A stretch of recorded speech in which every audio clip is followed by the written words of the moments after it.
Bonjour et bienvenue sur le podcast de Max Monde, un monde à explorer, un Max à raconter. J'ai passé plus d'un mois à Edmonton, j'ai donné des interviews, on m'a offert un ticket à plus de 1000 $, j'ai eu une grosse surprise pendant un date et une fille m'a tiré les cartes de Tao.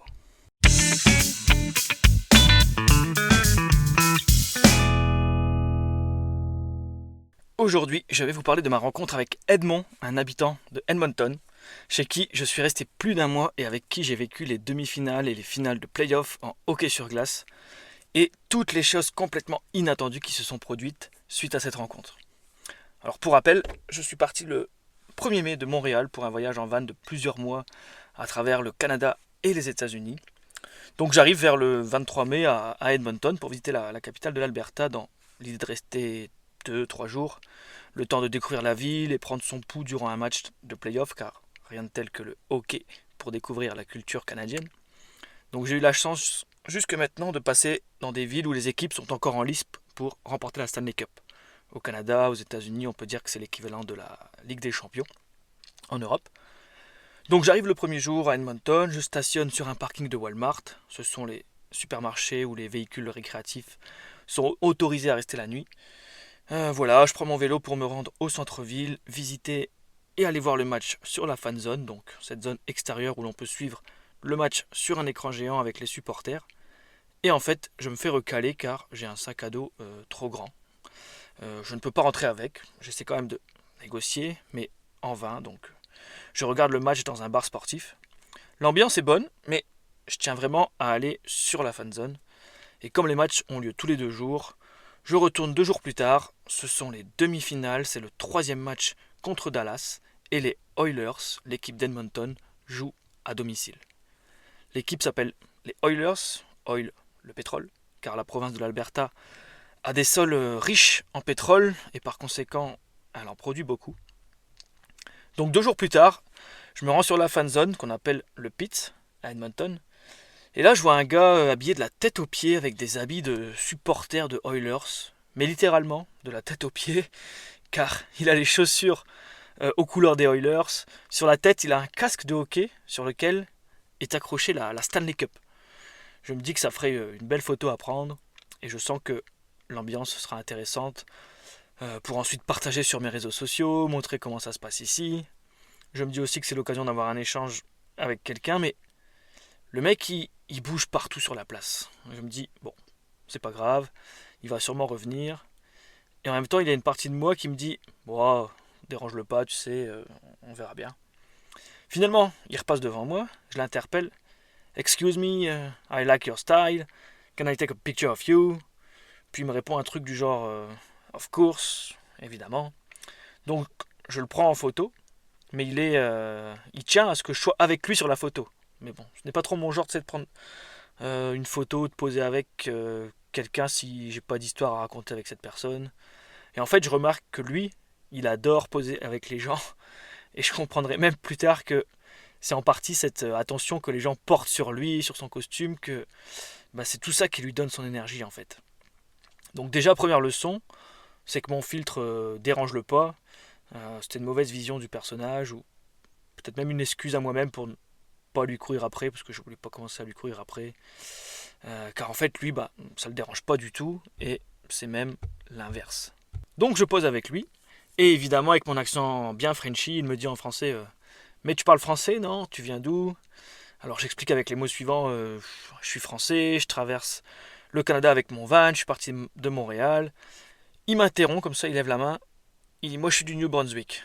Donc c'est une province du Canada à côté du Québec, où il y a quand même beaucoup de francophones. Et il me dit est-ce que tu veux aller voir le match à l'intérieur? Je réponds oui, mais tu sais, je suis pas sûr de bien comprendre car les billets pour aller voir le match à l'intérieur sont à des prix très chers, voire exorbitants. Enfin, je crois que c'est minimum 500 $ pour être au dernier rang sous le toit. Et il dit suis-moi. Ok, je le suis. Il m'en dit pas plus. Il m'amène devant la porte de la patinoire. Il parle avec un couple. J'entends même pas vraiment ce qui se dit entre eux. Et puis il se retourne vers moi et il me dit que je peux rentrer avec eux car ils ont un ticket supplémentaire. Franchement, j'ai même pas le temps de comprendre ce qui m'arrive. Je prends le numéro de téléphone de Edmond donc l'homme au super déguisement. Il me dit de le contacter après le match. Et moi, je me retrouve à suivre le couple qui me fait entrer gratuitement dans la patinoire. Et là, je suis en mode, mais waouh, c'est incroyable que genre, merci la vie, merci l'univers. Je dis toujours ça quand il m'arrive des trucs bien. Donc on avance pour s'installer. Et je me demande où ils sont positionnés. Je les vois descendre, descendre. Et là, je me dis, en plus d'être invité gratuitement, je vais me retrouver devant, quoi. Donc ils finissent par tourner en bas des escaliers, prendre leur siège au quatrième rang. Au quatrième rang, je vous jure. C'est genre des places à 1500 $. Franchement, j'en reviens pas. C'est juste incroyable. En plus, le stade, il est déjà en feu. Les, les lumières, la musique, les supporters qui chantent Let's go Oilers!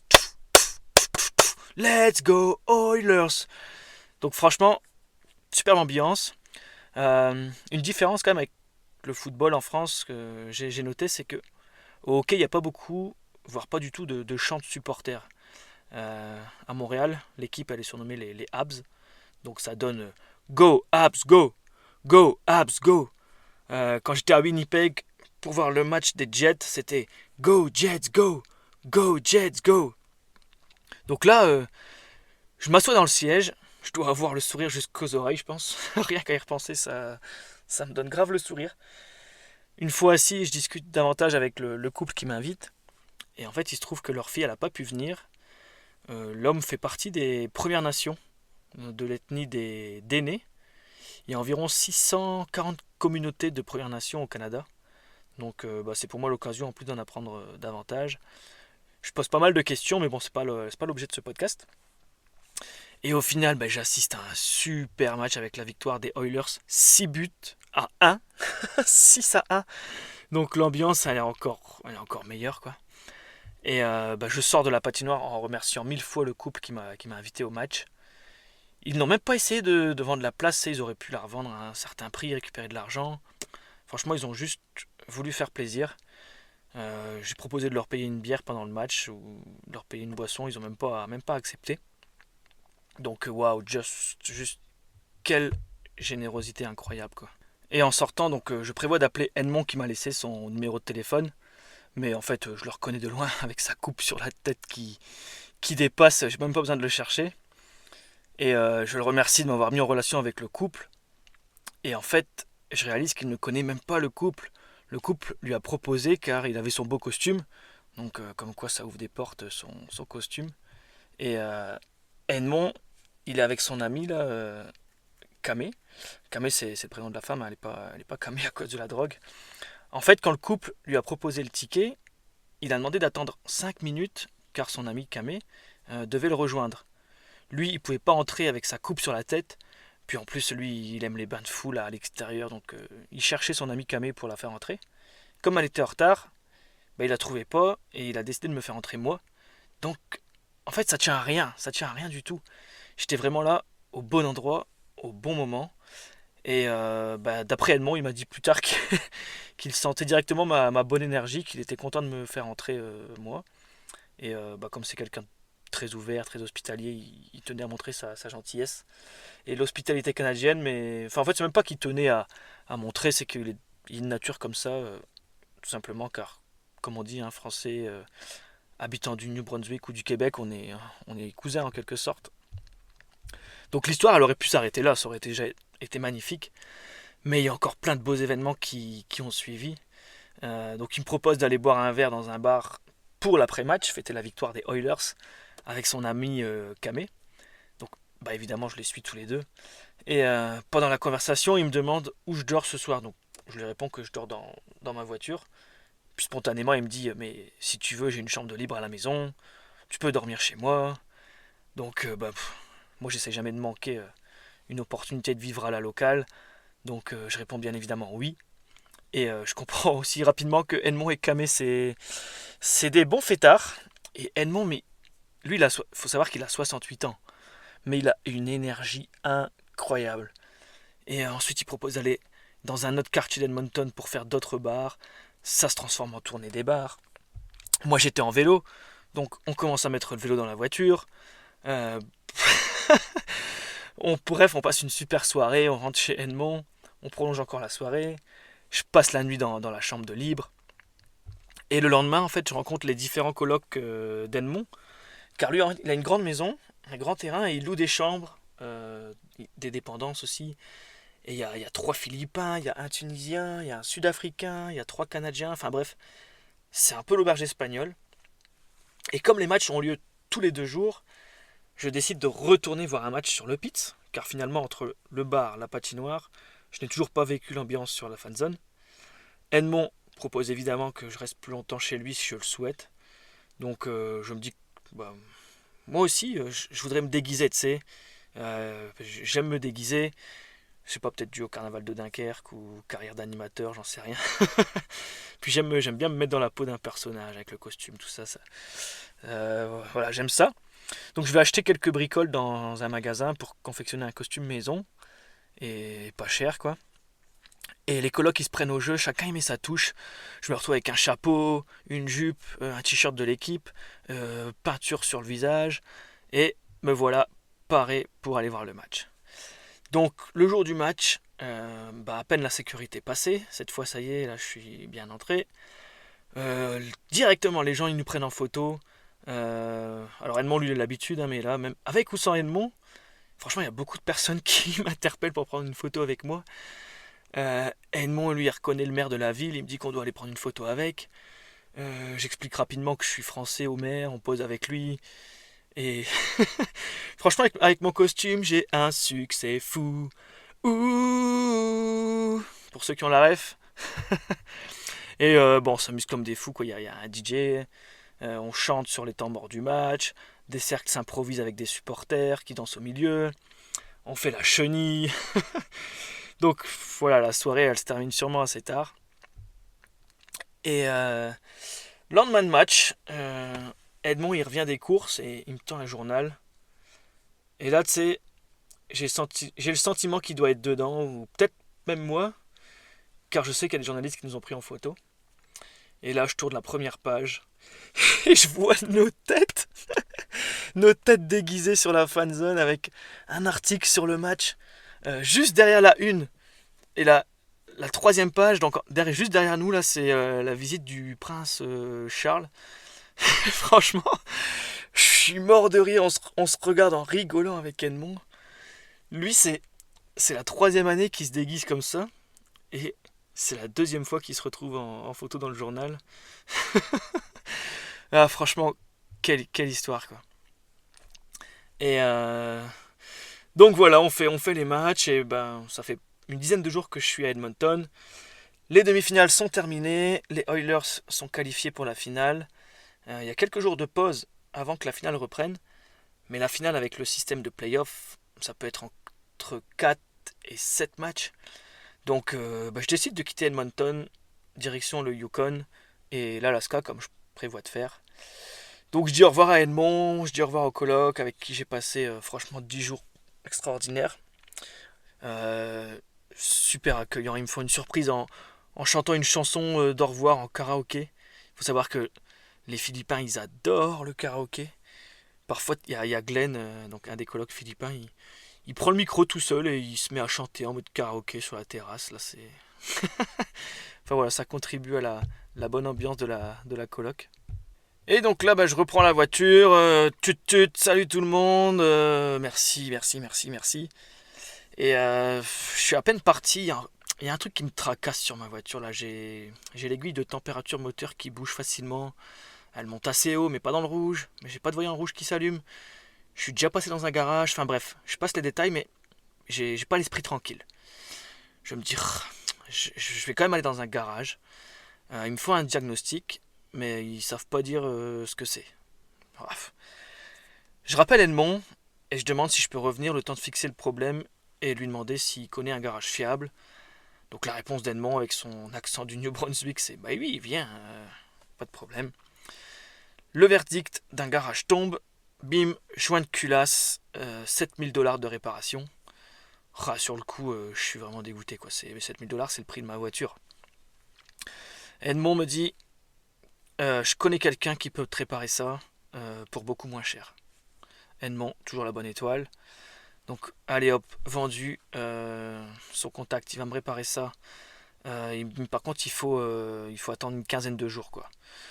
Je dis, bah moi, mon seul impératif, c'est d'être le 28 juin à Calgary, parce que j'ai des potes qui me rejoignent. Mais voilà, pas de problème. Je suis chez Edmond. Cette fois, je vais lui verser un petit loyer quand même, car j'occupe une chambre qu'il pourrait louer. En plus, je vais pouvoir suivre la finale.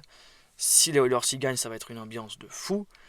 Et en plus, j'ai l'opportunité de travailler pour une compagnie de déménagement grâce à un coloc qui connaît le patron. Enfin voilà, le réseau se met en place et je me retrouve déménageur, déménageur à Edmonton avec ma carrure. Je rigole, mais franchement, c'est une super expérience. Donc, au top. Et j'en reviens à l'expérience Oilers. Donc Edmond, c'est un fan, il suit tous les matchs sur la fan zone. On retourne ensemble, évidemment, même déguisement. Et là, dans la file d'attente, je suis interviewé par Oilers Nation, qui est un média en ligne en fait qui traite des Oilers et qui est suivi par plus de 100 000 personnes. Sur TikTok, mon interview elle a plus de 125 000 vues. Elle est partagée plus de 1300 fois. Elle a récolté plus de 11 000 j'aime. Et je parle même pas d'Instagram. Et à partir de ce moment-là, c'est incroyable. Les fois suivantes, sur le pit, sur la fanzone, là, tous les matchs. Are you Max? Oh, you are Max, the French. I saw you on TikTok. Franchement, sans exagération, hein, c'est le nombre de personnes qui m'arrêtent, qui me reconnaissent, qui me demandent une photo. Ah mais, je rigole parce que moi je suis arrivé là en simple touriste pour 2-3 jours. Et je me retrouve être reconnu par les locaux. Au point qu'un jour, dans un restaurant, même habillé en civil, on était avec Edmond et des amis. Et le serveur, il nous reconnaît, il nous paye un verre. Franchement, j'exagère pas. Car je me suis aussi retrouvé à donner une interview pour la CBC. C'est une chaîne d'information télévisée très suivie. Avec Edmond, on se retrouve sur la page du blog de la NHL, la Ligue de hockey. Je me retrouve aussi sur une vidéo de promotion de la ville d'Edmonton. Et ce qui est fou aussi, c'est que j'ai créé les réseaux sociaux pour Edmond sous le nom de Papa Stanley, en rapport avec le nom de la coupe qu'il porte aussi sur sa tête. Enfin voilà, le nom c'est son idée, hein, ça vient pas de moi. Et sur TikTok, il a maintenant plus de 5000 followers. Les gens lui demandaient un nombre incalculable de photos. Il donnait énormément d'interviews pour les médias. Et il a continué à surfer sur la vague même après les playoffs. Aujourd'hui, je suis encore en contact avec et il a été contacté par des événements pour faire juge sur un festival avec de la nourriture. Enfin, rien à voir. Mais c'est devenu une personnalité un peu de la ville, quoi. Il va également faire, il va faire le discours lors de l'ouverture de la Gay Pride. Et fait, comme il dit ça avec son accent du New Brunswick, ça me fait rire. Franchement, ça me dépasse. Il dit ça me dépasse. On se disait que c'était incroyable la vitesse à laquelle ça peut aller avec les réseaux sociaux. C'est fou, quoi. Franchement, c'est fou ce qui nous est arrivé là-bas, quoi. Et moi, j'ai l'impression d'être trop joyeuse parce que, bon, pour ceux qui ne sont pas dunkerquois, c'est lors du cœur du carnaval. En fait, pendant 3 jours, on se déguise, on fait la fête dans la rue. Donc, on se remaquille, on se redéguise chaque jour. Et là, les matchs, c'est tous les 2 jours, ou 3 jours maximum. Donc, un jour, il y a une demande inattendue sur la fanzone. Oh, l'histoire drôle, une femme qui demande qu'Edmond y mette de la peinture bleue et orange sur sa main, c'est-à-dire les couleurs des Oilers, et qu'ensuite il mette sa main sur son sein pour mettre son empreinte sur le sein de la femme, quoi. Au début, il était limite gêné, quoi. Son anglais il est parfait, donc il comprenait, mais la femme super à l'aise, en fait, elle était des États-Unis. Et donc Edmond il se prête au jeu, elle se prend en selfie en même temps. Enfin franchement on a rigolé sur cette fanzone. Franchement j'ai vraiment l'impression d'être là où je dois être, quoi. Il y a chacun qui apporte sa touche de folie avec Edmond. Mais on s'arrête jamais, franchement. On faisait un match, on finissait la soirée assez tard, donc le lendemain on récupérait. Et le surlendemain on recommençait, quoi. Et lui il était animateur social. Et il a 68 ans, mais j'avais l'impression de faire la fête avec mes potes comme quand t'as 20 ans. Un jour, il avait perdu ses clés de voiture. Un des colocs nous a ramené avec sa propre voiture. Le lendemain, j'étais encore en train de dormir. Il vient me réveiller pour aller chercher aller chercher ses clés en centre-ville. Franchement, c'est comme à 20 ans. Avec tes potes, tu fais le bilan le lendemain, il y en a un qui est perdu, l'autre qui s'aperçoit qu'il a oublié sa veste dans la vestiaire de la boîte, l'autre qui sait plus où il est garé, enfin... Franchement, avec Edmond, ouah, c'est un sacré, hein, c'est un sacré. Et il a 68 ans, donc tu sais, j'aime bien demander aux gens plus anciens, quel conseil tu donnerais, tu sais, à un jeune d'aujourd'hui qui a 18-20 ans, ou même pour après, tu sais. Et lui, il répond, bah, il fait, fais les choses en t'amusant, fais les choses en t'amusant, il y a toujours du positif qui en sortira. Et bah, c'est vrai, je trouvais ça super intéressant. Donc là, ça fait 3 semaines que je suis à Edmonton. J'ai un toit, j'ai un travail. Les gens ils me reconnaissent lors des matchs de playoff. J'ai des amis via le cercle d'Edmond. Mais franchement, je les considère comme des amis maintenant parce que les colocs, notamment les Philippins, waouh, franchement, bah, ils ont notamment organisé mon anniversaire. Ils ont cuisiné un buffet digne d'un traiteur. Ils ont tout payé car, en fait, dans la culture philippine, c'est comme ça pour celui qui fête son anniv, ce sont les autres qui paient. Et ce jour-là, ils ont invité des amis à eux, ils ont prévu un gâteau avec mon nom. Enfin, franchement, je suis hyper reconnaissant. Euh, Quelle belle image ils donnent tous là de leur culture, c'est... Waouh, super rencontre. Donc tout ça, tu sais, c'est des choses, quand tu es nouveau dans une ville, ça peut prendre un certain temps de créer tout ça, d'avoir tout ça. Et moi, je veux pousser le mode de vie local au maximum et je me dis qu'il me manque plus que je rencontre une fille pour tout vivre. Donc j'ai pas trop l'habitude de parler de ma vie plus intime, on va dire, en public. Mais là encore, c'est assez incroyable, donc il faut que j'en parle. Je m'inscris sur l'application de rencontre Bumble et je match avec une fille qui s'appelle Laura. Dans la discussion par écrit, le courant passe bien. Elle est originaire de Guadalajara au Mexique, où je suis déjà passé en 2019 lors de mon tour du monde. Elle a fait un échange universitaire à Lille, où j'ai étudié aussi. Elle a habité en face du Smile Club, le Smile. Donc certains qui m'écoutent auront la référence. Elle a travaillé à Montréal, où j'étais également avant de commencer ce voyage. Mais on n'était jamais présents en même temps dans les mêmes lieux. Enfin bref, voilà, plein de choses intéressantes par écrit. On décide de se voir. Et pendant le rendez-vous, elle demande mon pseudo Instagram pour m'ajouter. Donc je lui dis. Et là, elle me regarde et elle me dit, mais tu connais Pao? En me montrant le téléphone. Et là, je dis, mais non, sérieux, waouh, c'est... Quelle est la probabilité qu'on ait une amie en commun? Franchement, on est à Edmonton, qui est quand même pas la ville la plus connue du Canada. On a 3 ans de différence. J'ai peut-être 5 amis mexicains dans mon Instagram. Et il se trouve que c'est sa meilleure amie. Franchement, j'hallucine. On hallucine tous les deux. Elle, elle me racontait en fait pendant le rendez-vous, ah, j'ai ma meilleure amie qui habite à Paris. Et en fait, sans le savoir, je la connaissais, sa meilleure amie. Donc sa meilleure amie, Pao, je l'avais rencontrée quand j'étais en Bretagne. En fait, je travaillais pour l'association Travel with a Mission. Et on interpellait les passants pour récolter de l'argent pour les projets solidaires menés par cette association.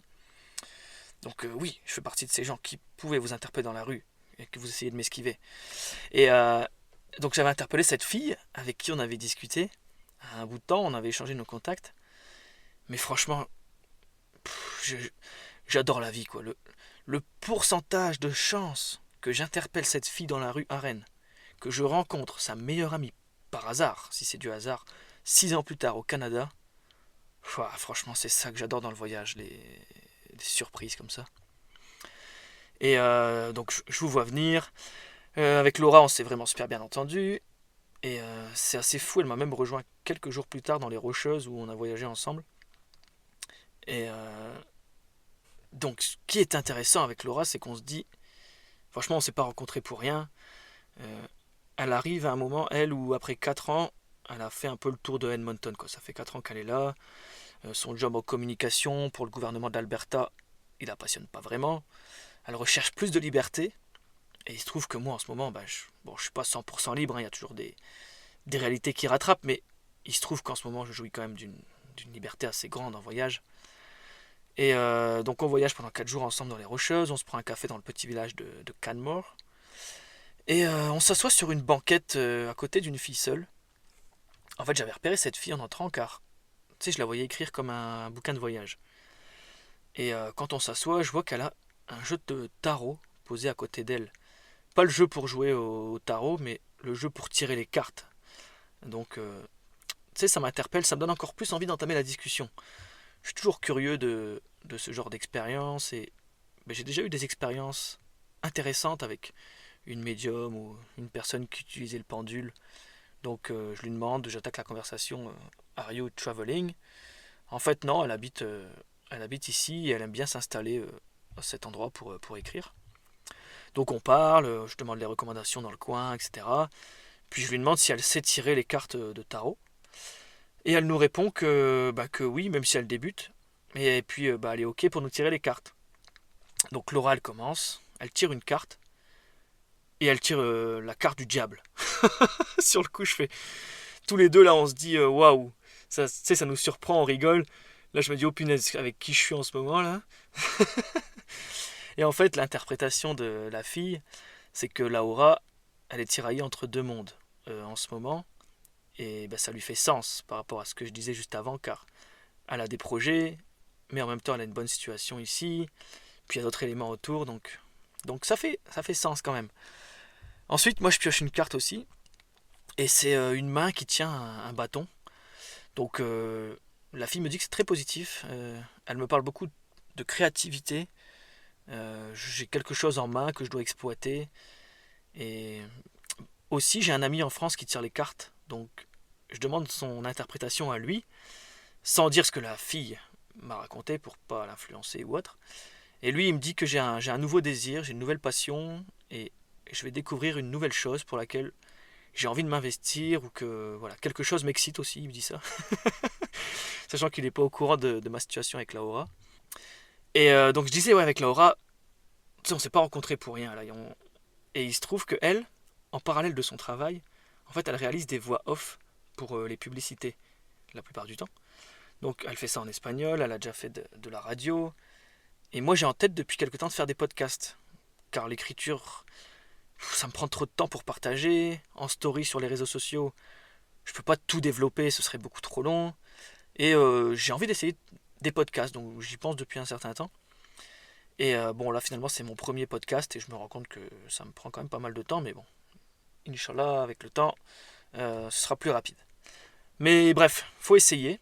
Et comme Laura s'y connaît, ben, en enregistrement, elle m'encourage et je me dis que c'est le moment de commencer. Donc elle me recommande un micro que j'achète, elle me forme rapidement sur un logiciel d'édition.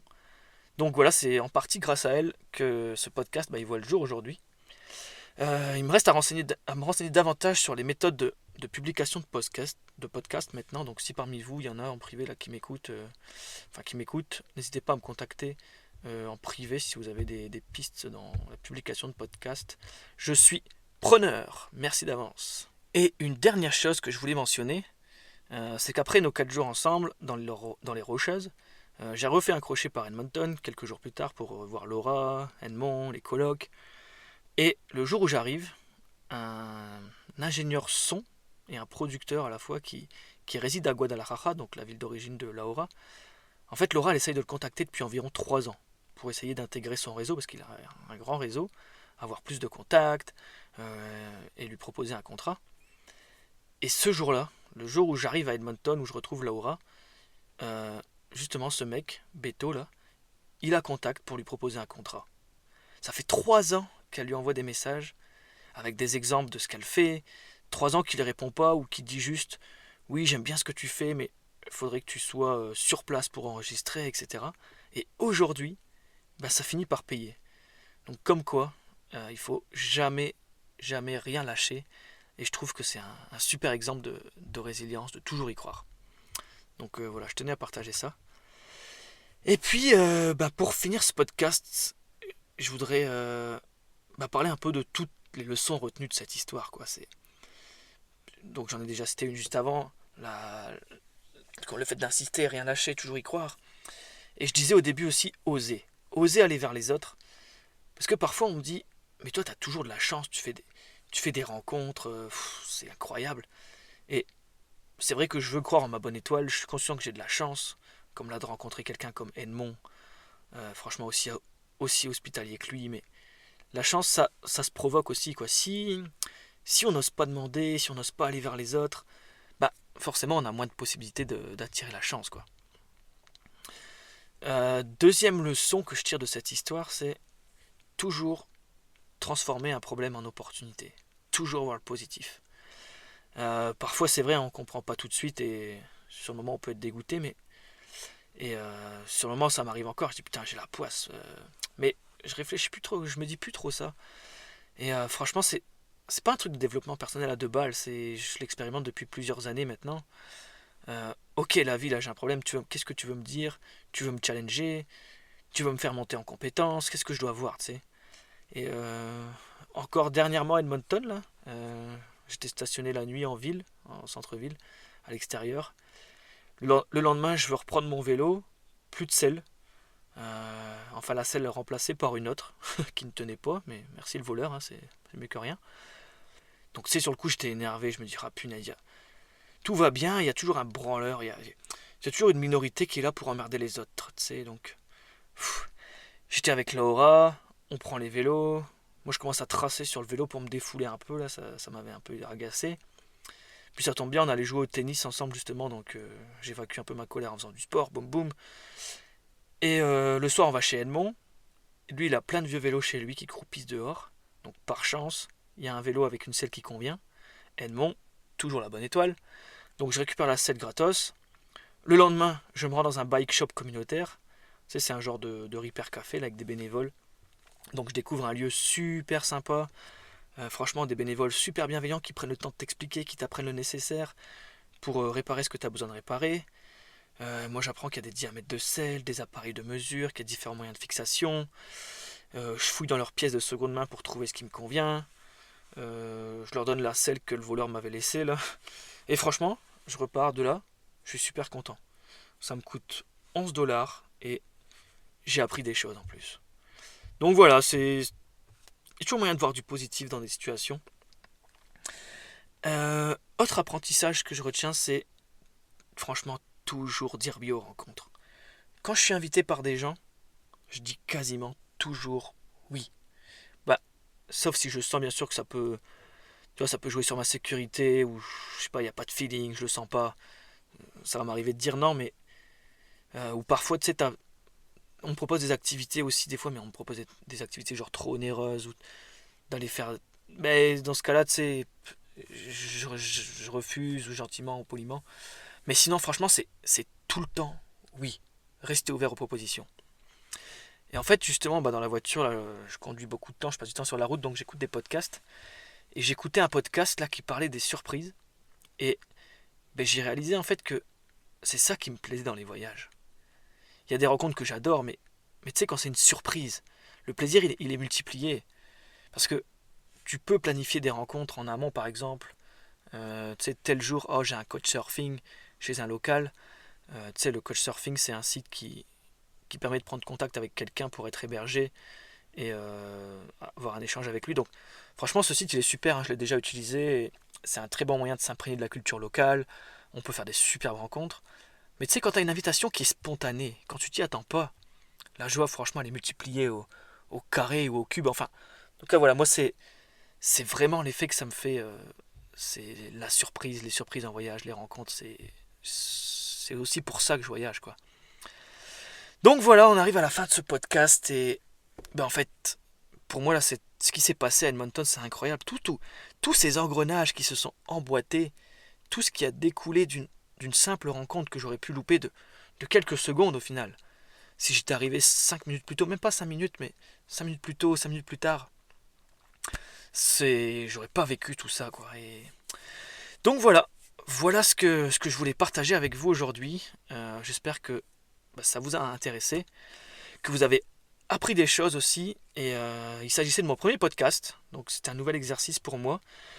Alors je suis curieux d'avoir vos retours constructifs en commentaire afin de m'améliorer pour les prochains, savoir si ça vous a plu. Et puis tout ça, ouais, ça m'intéresse. Donc je sais pas quand sera le prochain podcast. En tout cas, je me mets pas d'objectif. Je veux vraiment vivre le moment présent en voyage avant tout. Et puis je ferai un autre podcast quand je sentirai que j'aurai des choses intéressantes à raconter. Mais en tout cas, voilà. Un grand merci de m'avoir écouté. Et puis, merci, tout simplement, merci. Portez-vous bien. Bisous à tous et rendez-vous au prochain épisode.